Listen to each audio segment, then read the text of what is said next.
The insurance industry is undergoing major transformations. Insurtech is playing an increasingly important role in guiding and facilitating these changes. But at the same time, the funding environment has cooled off significantly, especially if we compare this to the 2021 high. To better understand these changes, Dealroom has put together the State of European Insurtech 2023 report, drawing on the collective insurance innovation expertise of their partners Mundi Ventures, NN Group, Generali and MAPFRE, as well as insights from Insurtech innovators and leaders. Today, they are presenting this report. Lorenzo Chiavarini, Venture Capital Research Lead at Dealroom, will discuss the key findings with the executives who were instrumental in the research. Nice to see you all. Thanks for being here. So today we will having this panel with a lot of experts from the insurance sectors, and we'll be discussing a bit the trends we have been seeing. We have been working on this report on the state of Insurtech, so been analyzing a bit the numbers, but also qualitative side of the market. I'm Lorenzo from Dealroom, so data platform that work on the world of startup and venture capital. And yeah, be pleased to have all these experts to discuss today. So maybe to put that bit into context, of course, we all know there's been a broader downturn in the venture capital space. Insurance is part of it, so let's contextualize. Stefano, do you want to say something about the overall market?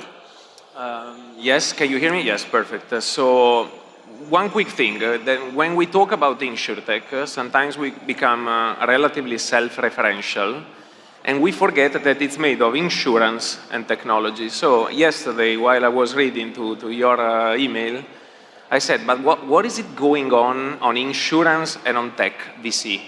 No? So it's maybe easier to put things in perspective. So insurance is not in a good moment. You all heard about, the claims inflation problem that we are running. Combined ratio of motor insurance in US overall industry is above 110%. And it's people that did it for 150 years, so they know how to do it. Despite that, they are struggling, okay? So insurers are under pressure. From a capital perspective, it's not such a great investment. Oftentimes, traditional carriers, especially primary carriers, they struggle in returning more returns, more money compared to the cost of capital. So that's the insurance piece. The tech piece, instead, it's worse.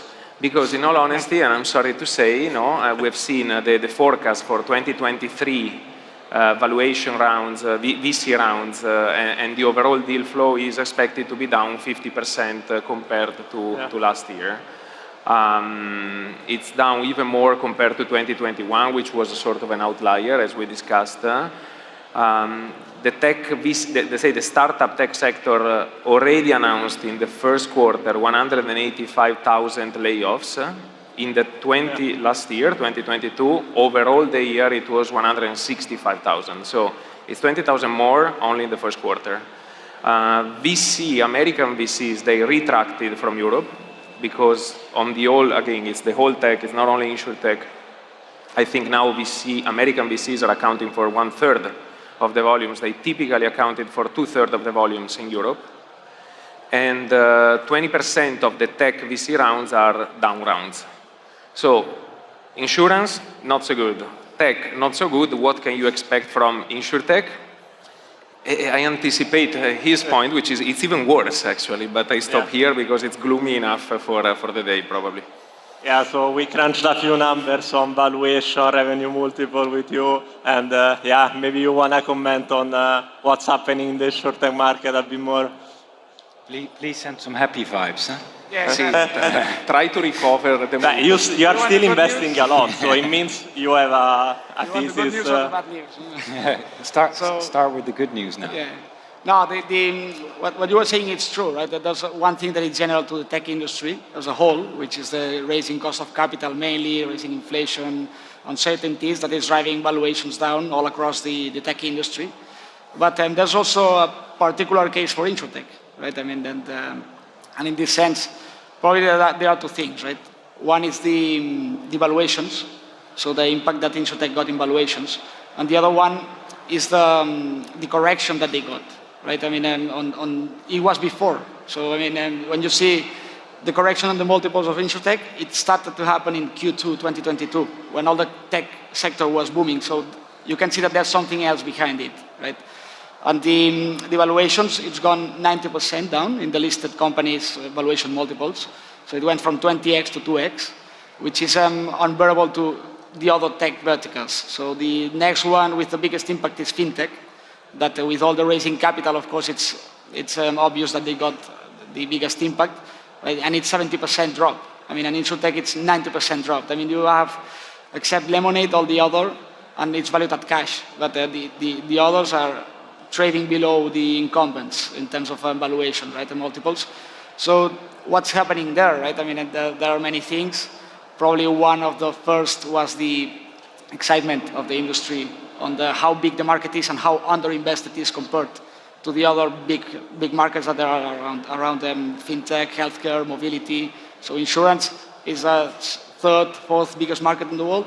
And in terms of volume, VC volume invested, it's super underinvested. So I think that there was a kind of a rage there, like this opportunity is huge, let's go into it. And a lot of people were not understanding very well the economics, and then combining with the raising cost of capital, then the impact has been huge, right? And the first wave of innovation in Insurtech, you see the listed companies, they're all the same model. Right? It's direct-to-consumer, MGAs that got the license, right? And offering the digital experience to the customer. But the thesis was also offering the superior underwriting.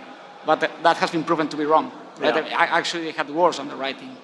Right? Yeah. So, No, in fact, now they are valued more or less as traditional insurance player, as revenue multiples and so on. Even if they are growing more, let's say, we didn't see this underwriting advantage so big that it could justify, let's say, the valuation. But of course, yeah, maybe it's not so nice to say for startups sometimes, but this rationalization of valuation can also be a lot of an opportunity.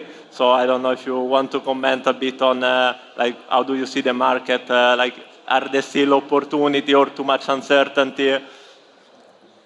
I feel like I should make a joke or something because everything is, very glimpsy right now. This guy is talking.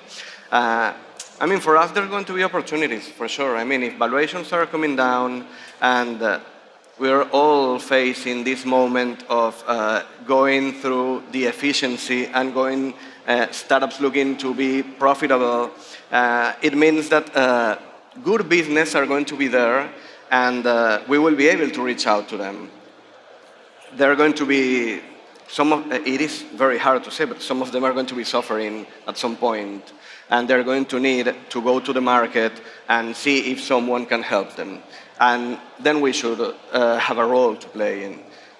I think it might be different in the different geographies, and we all have different footprints, so we all have our own vision on where to do our movements. But yeah, I mean, I think that at some places there are news that can be a bit more happy. Like what? Like where? Well, I mean, we have a strong presence in Latin America, for instance, and I know I was just reading last week people going out of SoftBank, like Marcelo Flores, a big name in the market. They've been working in a new fund, 500 million, to invest in Latin America. This is good news. Fresh this year, Bicycle Capital, it's the name. Okay. And then Elko Turton opened 250 million. So and that's a lot of money in Latin America. I mean, this is big numbers over there. So there are places where I think, and Latin America is always a bit behind in the cycle. So yeah. The big peak was a bit later than we live it in the States or here in Europe. The falling down has been a bit late as well. But I think that these are good news in this particular geography, and it's something to look out, So I do believe that we should be opening our eyes to new geographies and understanding where these opportunities might pop up. Yeah, and yeah, when we were reviewing the M&A in the market, of course, let's say funding, yeah, we know it's a bit gloomy, it's been a lot of downturn. M&A, of course, on the other end, still being quite active. And when we look at the market, we were seeing a lot of big Insurtech that still have some cash, the leading ones acquiring some other players, to consolidate the market, to expand geographically, and a lot of private equity that probably were happy of this downturn, some of them, and taking some player from the public market to private, acquiring some other businesses. And instead, we would have expected to see more of insurers taking advantage of the situation, and also when some bankruptcy or fire sales or things like that. And we were closing the slide of the report, signing everything off, and Luco News came out of the acquisition from Admiral. So yeah, maybe Jeroen, do you want to comment a bit on the M&A side of things? What do you think are in your mind or in other insurance mind is going on this market, and why M&A versus maybe building in-house? Yeah. So I think there's a couple of insurers who have a different perspective, and we've been in the partnership world with Insurtech quite early on. We believe in partnering together because we have our strengths and the entrepreneurs have their strengths. But what has happened over the last couple of years that hasn't helped everybody in our company in terms of the confidence. So the Insurtech 1.0, wanting to grow too fast, not having finished the product immediately or completely, and then also driven by the multiples and then the investment and the funders they have. Sometimes they went too fast. For us, how we look at it, we see opportunities. So we believe in a tighter market where we have experience already, and I think that's important. You need to understand this market, you need to have the relationships. At the end of the day, it's all about real partnerships, and if you have these, and you can work together with these Insurtechs and entrepreneurs and make sure that your company is actually ready to integrate, that your company is ready to work with different speeds. Because our incumbent companies have, digital transformations, they have legal and compliance things that they need to catch up on. And then there's these speedboats, and there's these fast entrepreneurs, and how do you match the two worlds together? This is where I spend a lot of my time, and I think then it comes to execution and culture. And for us, I think we are seeing certain opportunities where the lessons that we've learned over the last 5 years will bring us in a good situation, and new partnerships will come to the table. Yeah, but I also know you have been working a lot on the venture building side also. Yeah. Like how did that evolve, and why, let's say, that model also? Also with investing, of course. Yeah. Well, we learned from our friends at Mundi and at MTech Capital and at Finch, etc. So we worked with them for quite some time. We've had within NN Group probably what a lot of large insurers have, like a large innovation group. And we test many ideas, many partnerships. But what is the strength is leveraging both assets, so of the entrepreneurs and of the company. And that is, how do you leverage your customer base, your distribution? And then when you come to reality is that the businesses don't have capacity for 100 projects. They can do 1 or 2. And then they need to be able to be accountable for it and take the ownership. And so what we've done is we've transformed the innovation unit to a venture builder, where basically we make sure that we leverage the assets in the beginning on different themes. And then we work in a scheme where entrepreneurs get majority share of a company that we launch. We invest in the pre-seed and the seed. And then it's up to the entrepreneur to create a success. And we believe that creates the best of both worlds. So the beginning part, to make sure that we leverage our strengths, and then the entrepreneurship with the entrepreneurs. So this is a shift we made after the 5 years, learnings and many mistakes that we made. Yeah. Very interesting. And Stefano, what's your view instead? Like M&A, partnership with startups? I tend to agree with Jeroen, and we talk a lot with NN. Of course, we are very complementary from a geographical standpoint. We invested in the same funds, etc. So it's easy to exchange. We are aligned. The underlying hypothesis is that there's no single bullet or silver bullet. Depending on what you want to achieve, there's better strategies than others. On venture building, it's the new kid in the block, if you want, an innovation. And we are also doing with Danilo here some explorations and some first venture building initiatives. The early learnings is that it's incredibly difficult because either you are very bold in attracting the right people, isolating them and protecting them from the rest of the organization. It's really difficult to make it happen properly. Partnerships, I agree with you, is our sweet spot. That's what we like the most. It's the best of both worlds. It aligns incentives. If you do them properly, I think it's almost a no-brainer to do them. M&A. So when we started discussing for the report, I remember I was bolder. I said, yeah, it's gonna come, etc. And then besides Luco, I've not seen much, in all honesty. And I was asking myself why it keeps not coming. And I have two hypotheses that are probably not mutually exclusive. The first one is earlier stage companies are really not fit for purpose for being integrated. You are buying in the end a technology asset, maybe some IP and a group of people, and the probability of losing most of them in the first 2 years is very, very high. So when you're there, despite the downturn valuation, maybe you're really questioning, am I really buying something that is sustainable and is persistent? The second hypothesis is that when they become instead too big, you have the typical cultural integration that is very difficult. And all of us that did some PMI or M&A know that it's one of the main reasons why M&A fails. So there are some companies, my previous employer, we call them serial integrators. Some companies are very good in doing M&A and they can integrate in the likes of Microsoft, Accenture. They buy hundreds of companies per year and they know they've industrialized the integration machine. If you're not one of those, buying somebody that is completely different for you, it's like 3-year-old company, 5-year-old company, maybe 7-year-old company, but it's been growing like this, blitzscaling, and we created its own culture and integrating in 192-year-old culture.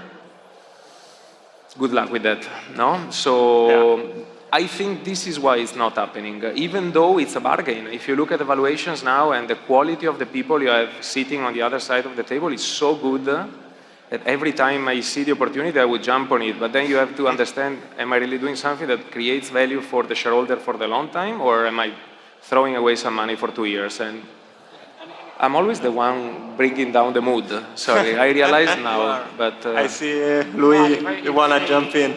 Yeah.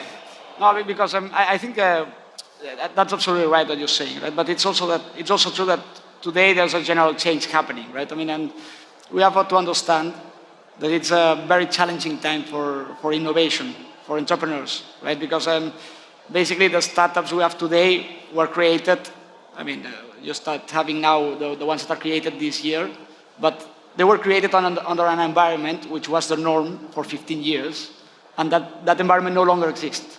That it's free capital, let's say, right? I mean, 0% interest, and that doesn't exist today and probably won't exist again. And these are new, completely change the game. So some startups will pivot, will transit to these new rules of game, and will do it successfully, or, I mean, of course, cutting their perspectives. And a lot of them will die.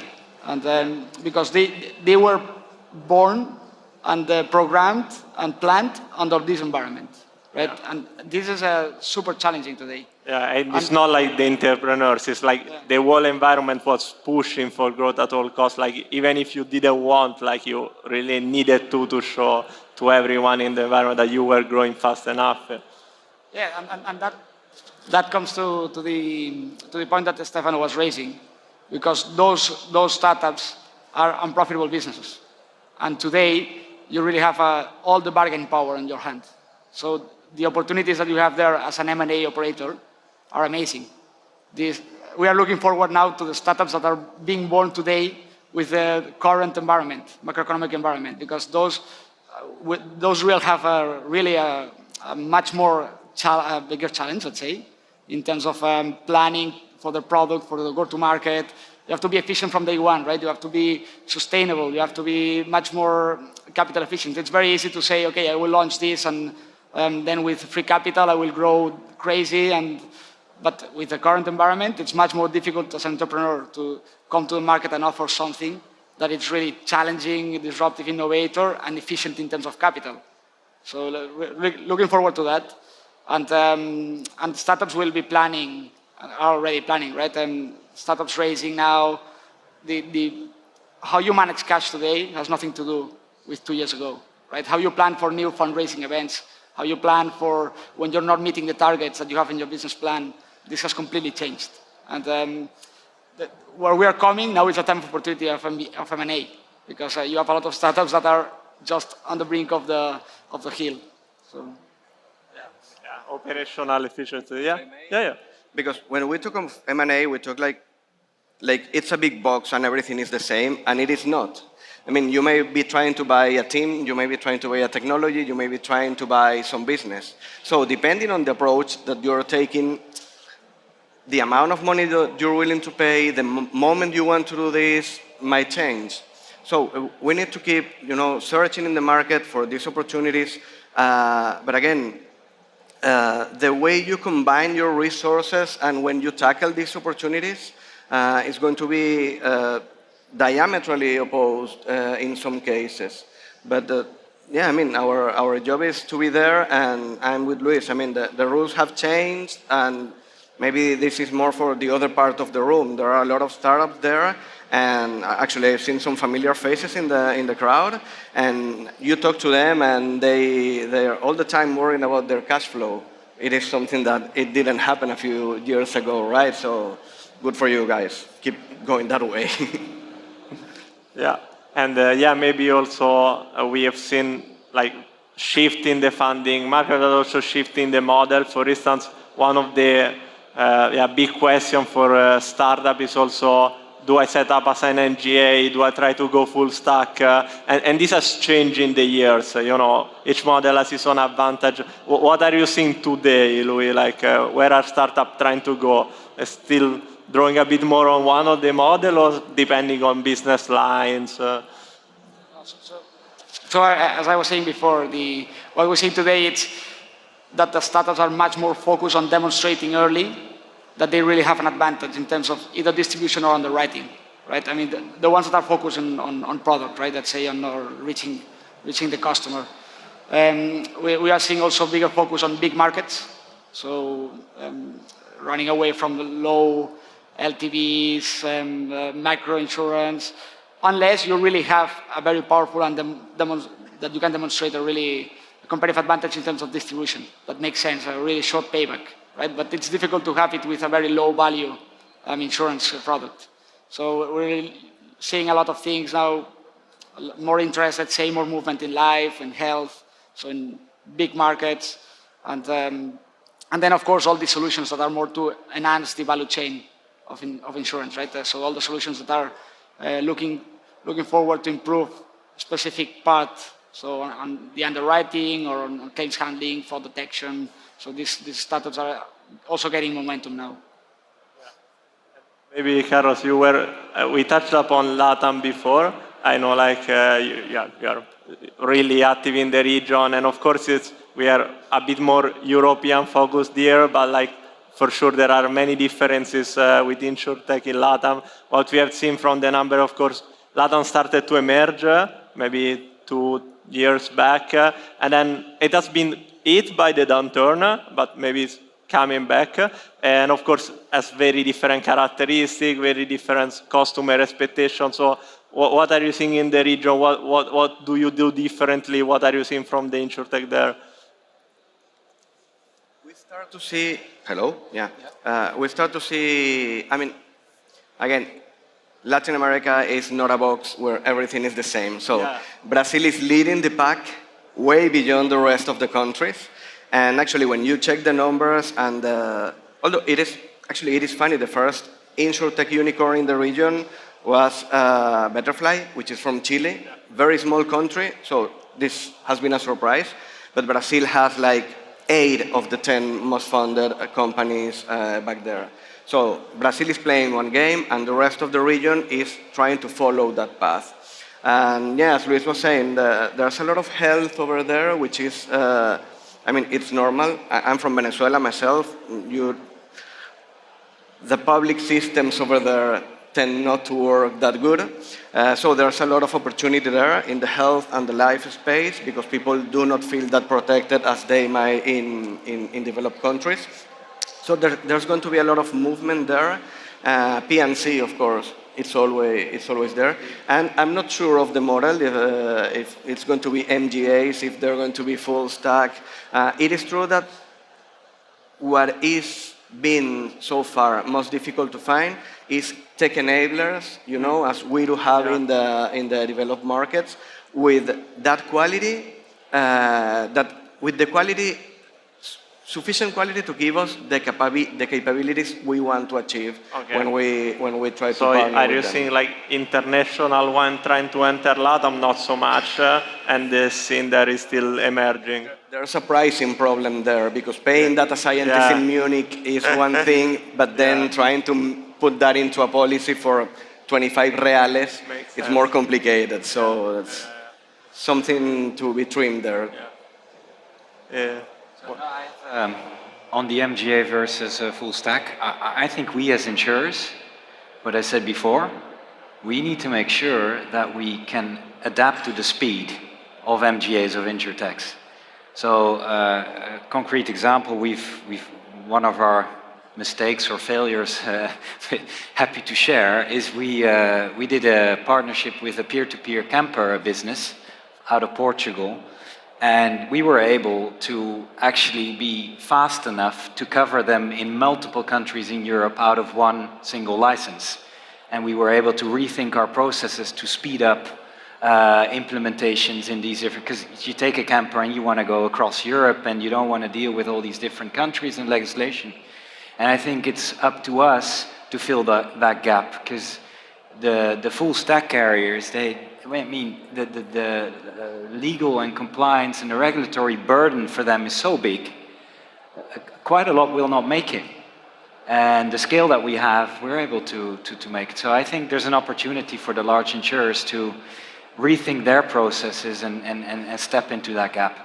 Yeah, so we're almost at the end, so I'll give you a double choice. You have 30 seconds, you can either choose something on the role of insurance, so zooming out from the single specific moment, but talk a bit about why we are here, or make a prediction for next year. That we will check when we are in the IA next year. So, wanna go first? Yeah, and I'm the first one. Yeah, I'm throwing you down. You can punch me after. Okay, I'm going to take an easy one. We won't see any Insurtech unicorn this year. Okay. That's it. I mean, you said one shot. No. I'm gonna flip it over to Luis. We can flip and come back.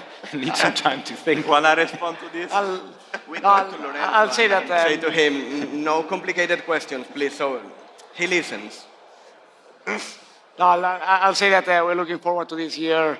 We'll see a lot of arbitrage opportunities of new technology coming in that is already understanding insurance and coming with smart propositions that are fit to the current environment. So that's one. And the second one is that there will be a lot of good opportunities for us as investors to invest in good companies, good talent, good team, that they just have to reset and come down to earth, plan for this environment, and with the multiple arbitrage we have, because you have tech companies now valued under the incumbents. So that's a big opportunity for us. I have three, but just because they must be three. So the first one is, I agree with what Luis, he said it twice, you need to understand insurance. If you understand insurance, you don't create a full stack unless it's really necessary. So I don't see new full stack coming to the market. The capital game is a complex one, and this is not the right environment, unless strictly necessary for the value business proposition that you want to put in place. The second one is, this year and next year will be, let's say, the awakening moment of this generative AI hype. We are all trying to understand where it's going to fit, how to use it. Of course, you know, the curve.